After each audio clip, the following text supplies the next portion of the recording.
इधर आया हो कोई हुकूमती तौर पे कोई लोग आपके पास आए हों? कोई भी नहीं आया। जब वोट की ज़रूरत होती है तो सब आ जाते हैं।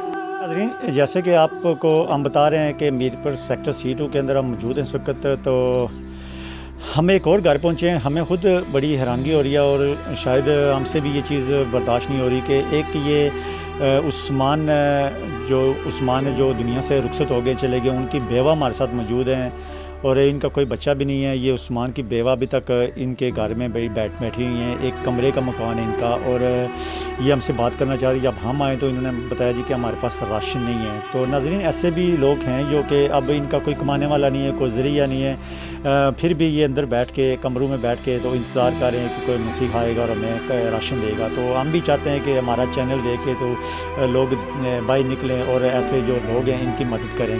भाई ये बताइएगा आपका कि उस्मान साहब को फौत हुए कितना अर्सा हो गया? 10 साल हो गए। 10 साल हो गए जी। तो 10 साल से आप उनके यहाँ पे रह रही हैं? नहीं, मैं अपने माँ बाप के घर आई हुई हूँ। अच्छा, माँ बाप के घर आई हैं आप, तो आप अभी यहाँ ही रह रही हैं? जी। ठीक है, तो आप यहाँ कर अकेली रहती हैं? बिल्कुल जी हाँ। राशन देने के लिए नहीं अच्छा, आया। मतलब 20 दिन हो गए हैं आपके पास अभी तक राशन नहीं पहुँचा? नहीं पहुँचा। अच्छा, कोई लीडर आया हो, कोई हुकूमती तौर पे कोई लोग आपके पास आए हों? कोई भी नहीं आया। जब वोट की ज़रूरत होती है तो सब आ जाते हैं। अच्छा जी। बिल्कुल जी, जब वोट का टाइम आता है, जब इलेक्शन आते हैं, उस टाइम लोगों को घर भी नज़र आ जाते हैं लीडरों को, और लोग भी याद आ जाते हैं कि फ़लाँ घर के अंदर कितने लोग मौजूद हैं।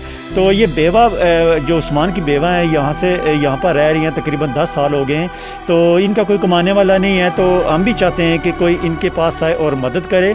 नाज़रीन, आप देख सकते हैं कि अदालत न्यूज़ जहाँ जहाँ ऐसे लोग हैं वहाँ जो भी हमें बुलाएगा हम पहुँचेंगे और ऐसे लोगों की इंशाल्लाह हम ज़रूर मदद करेंगे। और हम चाहते हैं कि हमारे साथ साथ ऐसे लोग भी बाहर निकलें जिनको अल्लाह ताला ने दिया और जो मदद करने वाले और उनको हकदारी मिले। हम उनके साथ चलेंगे कि हम बताएंगे कि यहाँ हकदार हैं।